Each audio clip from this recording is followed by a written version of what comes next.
কারণ শোনো, সূরা বাকারায় আল্লাহ পাক বলেন কাইফা তাকফুরুনা বিল্লাহি ওয়া কুনতুম আমওয়াতান ফাআহইয়াকুম সুম্মা ইউমীতুকুম সুম্মা ইউহয়ীকুম সুম্মা ইলাইহি তুরজাউন। জোরে বলি আল্লাহু আকবার। কাইফা মানে হলো কিভাবে, তাকফুরুনা আল্লাহ পাক এখানে মুজারের সিগা ব্যবহার করেছেন। কিভাবে তোমরা আমি আল্লাহকে অস্বীকার করবে বলো? তোমরা ছিলে মৃত নিষ্প্রাণ, আমি আল্লাহ তোমাদের জীবন দিলাম। হাল আতা আলাল ইনসানি হিনুম মিনাদ দাহরি লাম ইয়াকুন শাইআম মাযকুরা। তোমার নাম ছিল না, ঠিকানা ছিল না, বাড়ি ছিল না, ঘর ছিল না, আমি আল্লাহ পাক তোমারে এই পৃথিবীর মাঝে আনলাম।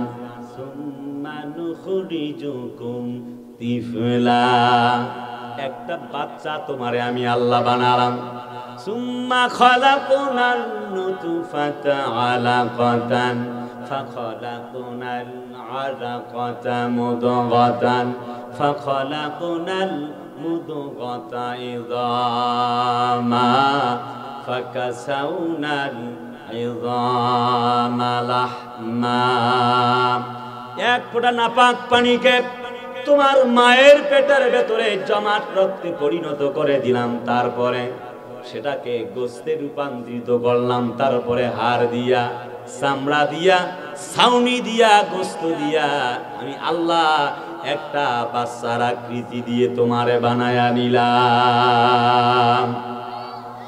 জোরে কন্যা সুবহানাল্লাহ। এরপরে আল্লাহ পাক বলেন, ও বান্দা শোন, ও বান্দা তোমার জন্য কিছু কাজ আছে।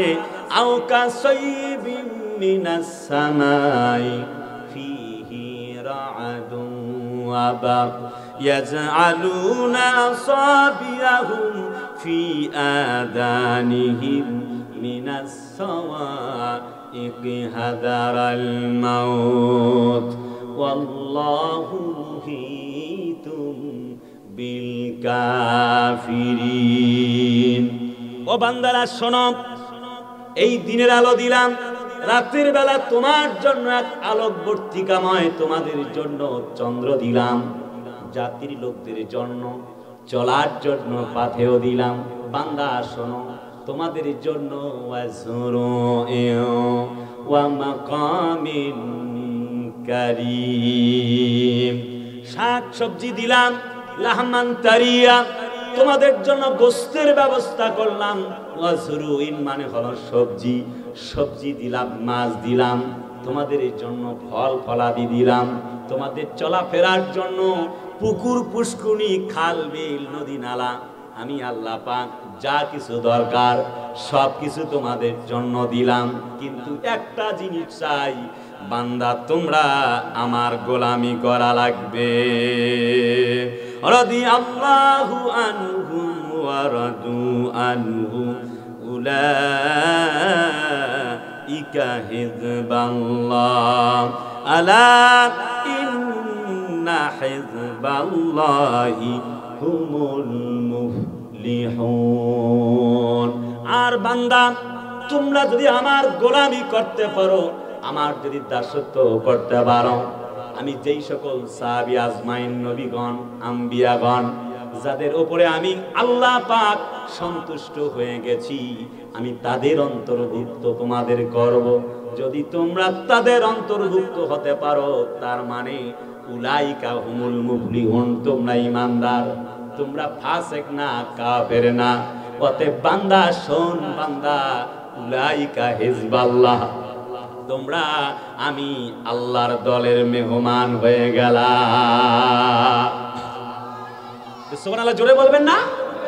এবার আল্লাহ বলে, আলা ইন্না আউলিয়া আল্লাহি লা খাউফুন আলাইহিম ওয়া লা হুম ইয়াহজানুন।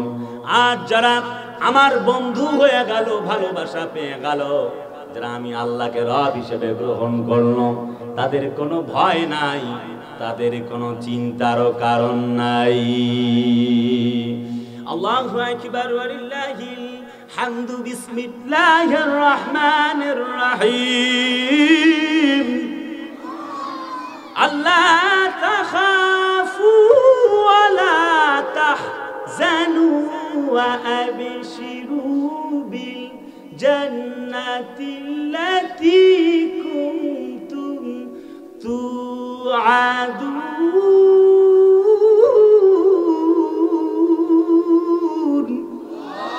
জোরে কন্না আল্লাহু আকবার। আল্লাহ বলেন, শোন বান্দা, তোর কোনো ভয় নাই। আমি আল্লাহকে ইন্নাল্লাযীনা ক্বালু রাব্বুনা, আল্লাহ বান্দা তুমি বলেছো আল্লাহ আমার রব। হযরত ওসমানকে যখন ধরা হলো, পৃথিবীর দানবীরদের মাঝে তিনি একজন, তিনি যখন শুনলেন লান তানালুল বিররা হাত্তা তুনফিকু মিম্মা তুহিব্বুন। হযরত ওসমান যখন নবীর কণ্ঠে এমন আয়াত শুনলেন, দেরি হলো না, আল্লাহর জন্য সব কিছুকে সদকা করে দিলেন। প্রিয় বন্ধুরা আমার, কলিজার টুকরা বেলকুচিবাসী, হযরত ওসমানকে আল্লাহ পাক কেমন প্রিয় বলে ঘোষণা করেছেন, একটু গভীর মনোযোগ। একদিন একজন ফকির এলো, বলল আমাকে কিছুদিন, নবীজি বললেন শোনো, ওসমানের বাড়িতে যাও। গিয়ে দেখলেন হযরত ওসমান রাদিয়াল্লাহু তাআলা আনহু কিছু পিঁপড়া একটা খাদ্য সামগ্রী ভান্ডার থেকে খাবার পড়ে অবশিষ্ট অল্প একটু খাবার, তা নিয়ে তিনি গচ্ছিত করছেন, জমা করছেন। ফকির ফিরে গেল। দ্বিতীয় দিন ফকির এলো নবীজির কাছে, বলেন ইয়া রাসূলুল্লাহ, যার কাছে আপনি পাঠিয়েছেন তাকে আমার ফকির মনে হয়েছে। বলে বেটা রিপ্লাই যাও। সেকেন্ডে হযরত ওসমানের বাড়িতে চলে গেল। দেখেন গিয়ে হযরতে ওসমান রাদিয়াল্লাহু তাআলা আনহু তার চাকরকে বলছে, শোনো, তুমি সলতার বাতিতে, অর্থাৎ অনেকে আপনারা হারিকেন বোঝেন, হারিকেনের আলো তুমি বেশি কেন বাড়িয়ে দিয়েছো? এতে তেল বেশি খরচ হচ্ছে। এমন কথা বলবার পরে আল্লাহর বান্দা তাকে বকাঝকা করছে। মিসকিন বলে, আমি ব্যাপারটাকে লুক অ্যান্ড অবজার্ভ, আমি দেখতে দেখতে অবাক হয়ে গেলাম। আমি ভাবলাম এমন ব্যক্তির কাছে আমি কিছুই আশা করতে পারি না। দূরে সরে চলে গেলেন, রাসূলুল্লাহর দরবারে চলে গেলেন, বললেন কার কাছে পাঠিয়েছেন? তৃতীয় দিন রাসূলুল্লাহ বললেন যাওয়ার জন্য। হযরত ওসমান দেখছেন তার বাড়িতে তিনি জাল ভর্তি করা কিছু তুলা শুকাতে দিয়েছেন। হযরত ওসমান রাদিয়াল্লাহু তাআলা আনহু যেই তুলাগুলি উড়ে উড়ে যায়, সেগুলি তিনি, সেই তুলাগুলি তিনি নিতে লাগলেন, কুড়ায় কুড়ে কুড়ে জমা করতে লাগলেন।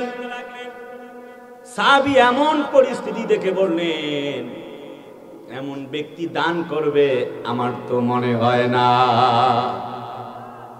হযরত ওসমান রাদিয়াল্লাহু আনহুর পরিস্থিতি দেখে এবার আল্লাহর বান্দা ফিরে যাবে, তবে মনে মনে ভাবছে নবী পাঠিয়েছে, কেমনে ফেরত যায়? শুনছি ওসমানের অনেক গল্প।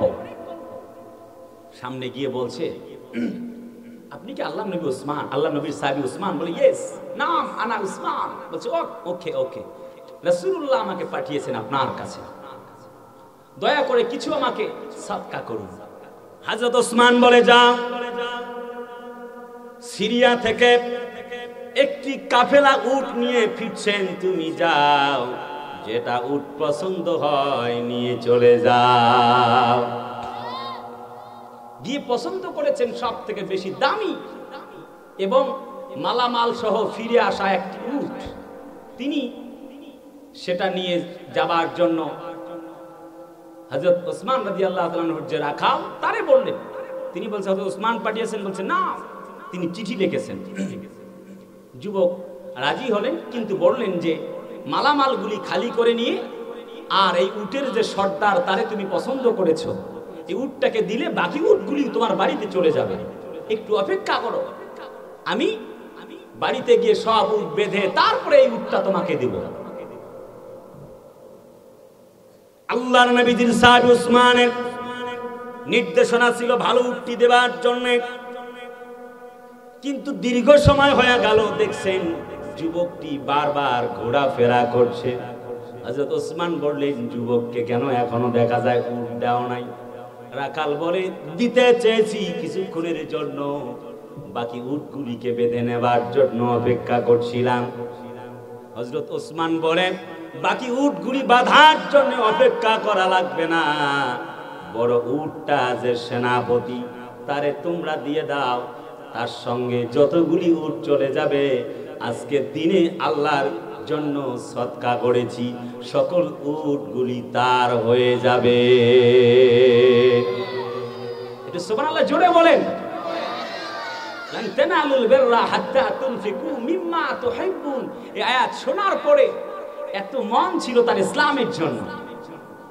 হযরত ওসমান রাদিয়াল্লাহু তাআলা আনহুকে কাফের বেঈমানরা চাকু দিয়ে যখন ফাঁসি দিতে লাগলেন, চাকু দিয়ে ছুরি দিয়ে যখন শরীর কাটতে লাগলেন, তীর নিক্ষেপ করেছেন হযরত ওসমানের এক হাত দিয়ে রক্ত পড়ে মরুময় প্রান্তরের বালুকণাগুলি পর্যন্ত রক্ত দিয়ে ভিজে যাচ্ছে। হযরত ওসমান একটি মুহূর্তের জন্য কালেমা ছাড়ে নাই। হযরত ওসমান রাদিয়াল্লাহু তাআলা আনহুকে তারা জবাই করবেন। কোরআনে কারীম বুকের মধ্যে হযরত ওসমান বলেন, জীবন দিতে পারি কিন্তু কোরআন ছাড়তে পারি না। সর্বশেষ ইসলামের জন্য তাফসীরে ইবনে কাসিরে আসছে জামিউল কোরআন, হযরত ওসমান রাদিয়াল্লাহু তাআলা আনহুকে বলা হয় অর্থাৎ কোরআনের একত্রকারী। কোরআনটা ছিল বিচ্ছিন্ন বিক্ষিপ্ত, হযরত ওসমান রাদিয়াল্লাহু তাআলা আনহু একত্র করেছেন কোরআনের জন্য। তারে জবাই করা হলো। হযরত ওসমান একটি মুহূর্তের জন্য আল্লাহর কোরআন ছাড়ে নাই। আজ অনেক আলেমরা ইসলামের জন্য কোরআনের জন্য মায়ের খায়, জেলে যায়, ফাঁসির মঞ্চে যায়, তাদেরকে হত্যা করা হয়, রিমান্ডে নেওয়া হয়, আয়না ঘরে বন্দী করা হয়। কথা বলা লাগবে, ঠিক না? কিন্তু তারপরও ইসলামের জন্য কোরআনের জন্য আল্লাহর বান্দারা জীবন দিয়েছে। একটি মুহূর্তের জন্য আল্লাহর কোরআন ছেড়ে দেয় নাই। তুমি মিসওয়াক করার ফজিলত তো জানো, খাওয়ার শেষে মিষ্টি মুখের হাদিসটাও মানো। তুমি মিসওয়াক করার ফজিলত তো জানো, খাওয়ার শেষে মিষ্টি মুখের হাদিসটাও মানো। শুধু হক কথাটা উচ্চ স্বরে বলতে পারো না, অন্যায় দেখে বারুদ হয়ে জ্বলতে পারো না, ঠিক কি না? শুধু হক কথাটা উচ্চ স্বরে বলতে পারো না, অন্যায় দেখে বারুদ হয়ে জ্বলতে পারো না। কেমন মুসলমান তুমি একটু ভাবো না, কেমন তোমার ঈমান একটু বলো না। কেমন মুসলমান তুমি একটু ভাবো না, কেমন তোমার ঈমান একটু বলো না। লিল্লাহে তাকবীর। তুমি যে কালিমার দাওয়াত দিলে বুকেতে নাই তুলে, দেখো সেই কালিমার দাওয়াতি দিয়ে মামুনুল হক জেলে। এখন তো আল্লাহর এই গোলামটা মুক্তি পেয়েছে। তুমি যে কোরআনের ওয়াজ করলে হাদিয়া তোহফা মিলে, দেখো সেই কোরআনের দাওয়াতি দিয়ে সাইদি সাহেব জেলে 13টা বছর জেল খেটেছে, ঠিক না? এখন আল্লাহর মেহমান আল্লাহর কাছে চলে গেছে, ঠিক কি না? তুমি দুনিয়ার মোহে জীবনের মায়া ছাড়তে পারো না, প্রভু রাহে প্রাণ বিলিয়ে দিতে জানো না। কেমন মুসলমান তুমি একটু ভাবো না, কেমন তোমার ঈমান একটু বলো না, কেমন মুসলমান তুমি একটু ভাবো না, কেমন তোমার ঈমান একটু বলো না। লিল্লাহে তাকবীর। হযরত সাহাবীরা ইসলামের জন্য জীবন দিয়েছেন। শুধু কি তাই নাকি, আল্লাহ পাকের বন্ধু হওয়ার জন্য তারা নিপীড়ন সহ্য করেছেন। আল্লাহ তাদের জন্য কি বললেন? ইন্নামা ওয়ালিউকুমুল্লাহু ওয়া রাসূলুহু ওয়াল্লাযীনা আমানু আল্লাযীনা ইউকিমুনাস সালাতা ওয়া ইউতুনাজ যাকাতা ওয়া হুম রাকিউন। জোরে বলি আল্লাহু আকবার। আল্লাহ বলে, এক নম্বরে যারা আমি আল্লাহকে বন্ধু রূপে গ্রহণ করেছে। এই বাবা বসো, কথা বলছো না? এই বাবা বসো বসো বসো বসো। আল্লাহ বলে যারা আমি আল্লাহকে বন্ধু রূপে গ্রহণ করেছে। দুই, আমার নবীকে যারা বন্ধু রূপে গ্রহণ করেছে। তিন, যারা ঈমানদারদেরকে বন্ধু রূপে গ্রহণ করেছে। বক্তব্যটা কার? কথা বলে না। বক্তব্যটা কার? আল্লাহ পাকের বক্তব্য। এই সূরা মায়েদার 41 নম্বর আয়াত, 141 নম্বর আয়াত। তার মানে জাতির লোকদেরকে আল্লাহ পাক বলতে চায়, আফা গায়রা দীনিল্লাহি ইয়াবগুন ওয়া লাহু আসলামা মান ফিস সামাওয়াতি ওয়াল আরদি তাওআন ওয়া কারহা ওয়া ইলাইহি ইউরজাউন। আমি আল্লাহকে বাদ দিয়ে কাকে তোমরা গ্রহণ করেছো? আল্লাহ মানো। শোনো বান্দা, ইন্নাল্লাহ, আমি আল্লাহ হলাম তোমাদের বন্ধু। আরে কথা বলে না, ঠিক কিনা? হযরত ইব্রাহিম নবীকে যখন নমরুদ বেচারা জিজ্ঞেস করলো, বেটা ইব্রাহিম, কাকে তুমি আল্লাহ মানো? আমি ছাড়া আবার কে আছে? এই বাবা, এই বাবা, কি সমস্যা তোমাদের বাবা? প্লিজ কথা বাবা না, শোনাটা বাবা, শোনাটা। মাহফিল শেষে তোমাদেরকে চকলেট কিনে দেবো, দেবো বাবা, প্লিজ বিশ্বাস করো, দেবো, 100% দেবো ইনশাআল্লাহ। বসো। আপনাদের কি কষ্ট হচ্ছে নাকি? আপনারা কি আছেন না নাই? আছেন না নাই? এক বাড়িতে আসছে মেহমান, তা ওরা এই বিআই সাহেব একদিনে, 2 দিনে, 3 দিনে, 5 দিনে চলে আসে। জামাই বউ মিলে বুদ্ধি করছে, এইবার যদি আজকে বিয়ে আইসে আমরা 2 জামাই বউয়ে ঝগড়া লাগাবো, তখন বিআই সাহেব চলে যাইবো গা, তখন আর ভাত দেওয়ান লাগবো না। এইবার যেই ঝগড়া লাগিয়েছে, বিআই সাহেবও খুব চালাক, বাড়িতে হয় নাই রান্না, পাশাপাশি বিআই বাড়ি থাকলে তো মুসিবত আছে, জানেন, বারে বারে আসতে পারে। এবার যখন ঝগড়া লাগছে, বিআই সাহেব বাহিরে গিয়ে মোটামুটি গেটের বাহিরে একটু দাঁড়ায় আছে, ঝগড়া থামো, তারপরে এখন রান্না তো বাড়ি হয় না। এনারা তো ওই উদ্দেশ্যে ঝগড়া করেছে, ঝগড়া থামায় দিয়ে দুইজনে খাইতে বসছে। মানে এই বেচারা বিআই সাহেব গেটটা খুললে দ্রুত গিয়ে একদম বসে লাইছে। এখন কি আর করার, ও বিআই সাহেব আইছে না, আচ্ছা ঠিক আছে, প্লেট দিছে ভাত খাওয়ার জন্য, কিছুই করার নেই। কথা কয় না।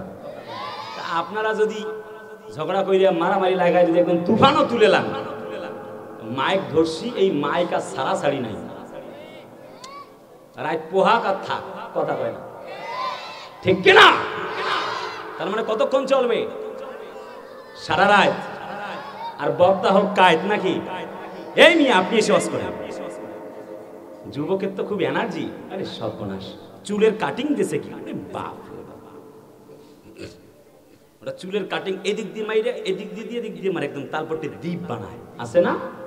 আছে, প্রেম লইয়া। আহা, শুধুমাত্র মোবাইল ঠেলে, কপাল কত খারাপ যুবকের। আছে না? আরে কথা কয় না, আছে না? তোমার এই মোবাইল ঠেলা ঠেলি কিয়ামত পর্যন্ত শেষ হবে না ভাই।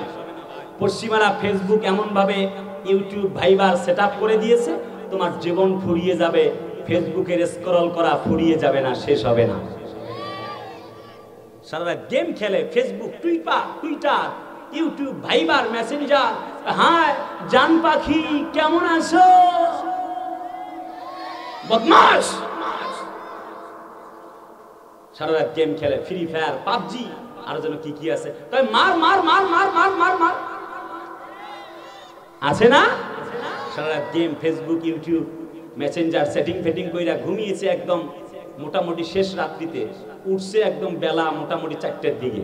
ঘুম থেকে উঠে গিয়ে স্কুলের সামনে গান ধরেছে, তুমি কোন গ্রামের মাইয়া গো, লাগে উড়া ধুরা।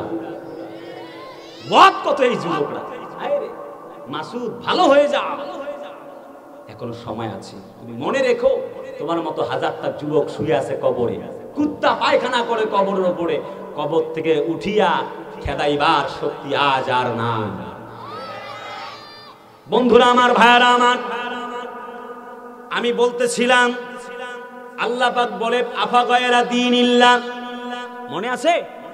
আমি আল্লাহকে বাদ দিয়ে আর কাকে তোমরা বন্ধু রূপে গ্রহণ করেছো?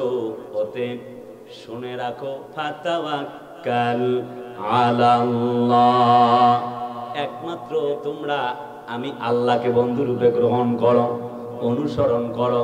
সুবহানাল্লাহ কয় না? নমরুদ বলে বেটা কারে তুমি রব মানো? কয় যিনি বাঁচায় এবং মারায়। রব্বি আল্লাযী ইউহয়ী ওয়া ইউমীত। সুবহানাল্লাহ জোরে না আসতে? যিনি বাঁচায় মারে তিনি তো আমার রব। কয় বেটা তুমি আমারে চেনো না? আমিও তো বাঁচাই এবং মারি। কয় কেমনে? কয় দেখাবো। হ্যাঁ দেখাচ্ছি। দুজন কয়েদিকে আনলেন হাজতি ওয়ার্ড থেকে, যারা জেলখানায় গিয়েছিলেন তারা আমার ভাষা বুঝবেন। কয়েদি ওয়ার্ড, হাজতি ওয়ার্ড, হসপিটাল বিভাগ, এগুলো আপনারা বুঝবেন না। ফাঁসির সেল, হ্যাঁ। তো ধরে নিয়ে এসে, এই বাবারা তোমরা ডিস্টার্ব করো না, তোমরা খুব ভালো সোনারা, খুব ভালো। আচ্ছা, ধরে নিয়ে এসে একজনকে ফাঁসির মধ্যে সুরে চড়িয়ে হত্যা করলো, আরেকজনকে ছেড়ে দিল। কাহিনী আপনাদের জানা। আমি বুঝার জন্য সংক্ষিপ্ত রূপে কে আমার বন্ধু হবে এই সাবজেক্টে কয়েক মিনিট কথা বলবো বন্ধুরা আমার, একটা পর্যায়ে আরেকজনকে ছেড়ে দিল। আপাত দৃষ্টিকোণ থেকে হযরত ইব্রাহিম নবী ভাবলেন ঘটনা তো আসলেই সত্যি, বাঁচে আর মারায় সবই তো ঠিক আছে। বাঁচাইলো আর মারলো, একজনকে বাঁচাই দিল। যখন সে অবাক হতে লাগলো, অবাক হতবাক দৃষ্টিতে যখন তাকাতে লাগলো, আল্লাহ বুদ্ধি মাথায় প্রবেশ করিয়ে দিলেন। ও ইব্রাহিম, তুমি তারে কোশ্চিন করো, ফা ইন্নাল্লাহা ইয়াতি বিশ-শামসি মিনাল মাশরিকি ফাতি বিহা মিনাল মাগরিব। জোরে কোন আল্লাহু আকবার। শোনো গো নমরুদ, আমার আল্লাহ প্রত্যহ সাবাহাল খাইর, চমৎকার সকাল বেলায় সূর্যকে উদিত করেন, সকাল বেলায় সূর্য তুলেন। কি চমৎকার সকাল বেলায়। তুমি যদি আমার আল্লাহ হবে, তবে তুমি গোধূলি বিকেল বেলায় সূর্যটাকে পশ্চিম দিক থেকে যেমন ডুবে যায়, একটা দিনের জন্য সকাল বেলায় তুমি ওই ডুবে যাওয়া সূর্যকে তুমি তুলবা। তার মানে পূর্ব দিগন্ত থেকে আল্লাহ উঠায়, তুমি পশ্চিম দিগন্ত থেকে সূর্য উঠাবা সকালবেলা, আর পূর্ব দিগন্তে সূর্যকে ডুবায়া দিবা। যদি তুমি পারো তবে আমি মনে করব তুমি আমার আল্লাহ। ফাবুহিতাল্লাযী কাফার, নমরুদ বেচারা ব্যর্থ হয়ে গেল। আল্লাহ বলে, ইব্রাহিম কোনো টেনশন নাই, আমি আল্লাহ তো আছি। লা তাহজান ইন্নাল্লাহা মা'ানা। সুবহানাল্লাহ। কোন আল্লাহর সাথে আছে না নাই? নমরুদ কতর সঙ্গে আর কোনো তর্ক করব না। হারিকুহু, ধর আগুনে জ্বালাও। হুজান নামক ইঞ্জিনিয়ার দিয়ে উলঙ্গ করে হযরত ইব্রাহিম নবীকে ফেলাচ্ছে। হযরত জিবরিল বলে, ক্যান ইউ হেল্প মি, তোমাকে সহযোগিতা করতে পারি? একবার বলো। 600 ডানা আছে, তাফসীরে ইবনে কাসিরে আসছে, একটা ডানা দিব, আগুনটাকে এইভাবে করে হাওয়া দিব, হাঁকা দিব, আগুন নিভে যাবে। বলো আমার আনি, আমাকে আদেশ করো। হযরত ইব্রাহিম বলে, কোনো কথা বলো না আমার সঙ্গে। আগুনে যখন ফেলা হচ্ছে, মুখ থেকে উচ্চারণ করতেছেন আল্লাহর বান্দা, হাসবুনাল্লাহু নি'মাল ওয়াকিল, নি'মাল মাওলা ওয়া নি'মান নাসির। জোরে করেন আল্লাহু আকবার। হযরত ইব্রাহিম নবী আল্লাহকে রব হিসেবে ঘোষণা করে দিলেন, দেরি হলো না। আল্লাহ বলে, ওরে আগুন, আমি জানি তুমি জ্বালাইতে পারো, তুমি জ্বালাও, এটা তোমার ধর্ম, জ্বালায়া পোড়ায়া তুমি সারখার করে দাও, আমি জানি, তবে তুমি কিন্তু আমার অর্ডারেই জ্বলো। কথা বলে না? আগুন রে শোনো শোনো, আমি তোমাকে আদেশ করতেছি, কুলনা ইয়া নারু কুনি বারদাও ওয়া সালামান আলা ইব্রাহিম। আগুন রে, আমি জানি তুমি জ্বালাইতে পারো, তবে আমার ইব্রাহিমকে যখন আগুনে ফেলায়া দেওয়া হলো, আমার বন্ধুগণ, তাফসিরে মারিফুল কোরআনে এসেছে, হাত বাঁধা পা বাঁধা হযরত ইব্রাহিম নবীকে যখন আগুনের মধ্যে ফেলায় দেওয়া হলো, মুহূর্তের মধ্যে আগুন আরামদায়ক এবং শান্তিদায়ক হয়ে গেল। 39 দিন চলে গেল। 4 মাইল দূর থেকে টাওয়ার বসিয়ে নমরুদ বলতেছে, বুঝতে পেরেছে আগুনে ভস্ম করেছে। 39 দিনের মাথায় যখন তিনি মজ মাস্তি করে, ওয়া না'মাতিন কানু ফিহা ফাকিহিন, যখন নাজ নেয়ামত, সে ভাবছে আমি এখন আর প্রধানমন্ত্রী, আর কোনোদিন আমারে কেউ নামাইতে পারবে না। কথা বলে না? আমাদের মাঝে অনেকে ছিল 41, কখনো বলে 71 পর্যন্ত থাকবো। আরে কথা বলে না? আল্লাহ বলে, শনফাতিল কাবুয়ুতুহুম যালামু, আমি আল্লাহ তাদেরকে ঘর থেকে বের করেছি, সুসজ্জিত ঘরের মধ্যে তারা ঘুমাইছিল, রান্না করা গোশত পর্যন্ত খাইতে দেই নাই। আরে কথা বলে না রে ভাই? রান্না করা মাছ, গোশত, হরিণের গোশত, 20 কেজি ওজনের পাঙ্গাস মাছ, কত বড় শান শৌকত। আল্লাহ বলে, ওয়ামা কানু মুনজারিন, 45 মিনিটের বেশি সময় আমি আল্লাহ জালেমদেরকে অবকাশ দেই নাই। ওয়ালা তুসাল্লি আলা আহাদিম মিনহুম মাতা আবাদান, আল্লাহ বলে, আমি আল্লাহ পাক নির্দেশ করলাম, ওই আবু জেহেল, আবু লাহাব, উতবা, সায়বা, উবাই, ওই যে শোনো শোনো শোনো, আব্দুল্লাহ বিন উবাইর উত্তরসূরি যারা মাথার মধ্যে পট্টি পড়ে, কোরআন পড়ে, ইসলাম মানে, নামাজ পড়ে, পুরুষদের ভেতরে অনেকে টুপিও মাথায় দেয়, দেখো দেখো নারীদের ভেতরে পট্টি পরে, উমরা করে, হজ করে, যাকাত দেয়, কিন্তু মুনাফিকি করে। ওয়ালা তুসাল্লি আলা আহাদিম মিনহুম মাতা, ওই ব্যক্তি, মহিলা পুরুষ যখন মারা যায়, ওর জানাজা পর্যন্ত তোমরা করতে যেও না, মারা গেলে তোমরা কুত্তা দিয়ে খাওয়ায়া তার হাড় হাড্ডি পর্যন্ত লন্ড ভন্ড করে পুঁতে রাখো। আরে কথা বলে না, ঠিক কিনা? আল্লাহ পাক স্পষ্ট করে এই কথা বলছেন, শোনো, আমা কানু মুনজারিন, আমি আল্লাহ ওদেরকে ধরেছি শক্ত করে, আর পালাইতে পারে নাই। কথা বলতে হবে রে ভাই। তার মানে জিজ্ঞেস করতে চাই, ওই আল্লাহ আজও আছে না নাই? আল্লাহ চাইলেন পাকিস্তানকে ধরলেন, এরপরে ধরলেন শ্রীলঙ্কাকে, উলঙ্গ হ্যাঁ প্রধানমন্ত্রী পালাইছে শ্রীলঙ্কার। আরে কথা বলো না কেন? এরপরে ধরলেন বাংলাদেশের ডাইনি মহিলাকে। আরে কথা বলার ভাবে ঠিক কিনা? যারা 17 বছরে গুম খুনে রাজত্ব কায়েম করে, ইসলাম আলা মুসলমানদেরকে নির্যাতন করেছে, নিপীড়ন করেছে, নিষ্পীষণ চালিয়েছে, তাদের ভাঙ্গা নৌকা বাংলার মাটিতে আর চলতে দেওয়া হবে না। আল্লাহ বলে, শোনো, ওই নমরুদ যখন খেপে গেল, বলে, বেটা তোমারে বাঁচাইলো কে? কয়, বাঁচাইছে আল্লাহ। সুবহানাল্লাহ কয় না? কে বাঁচাইছে আপনারা বলেন তো? চিল্লায় বলেন কে? বুঝতে পারছি বেটারে তুই খুব জ্বালাইতেছিস, তোর সাথে খেলা এবার ফাইনাল খেলা হবে।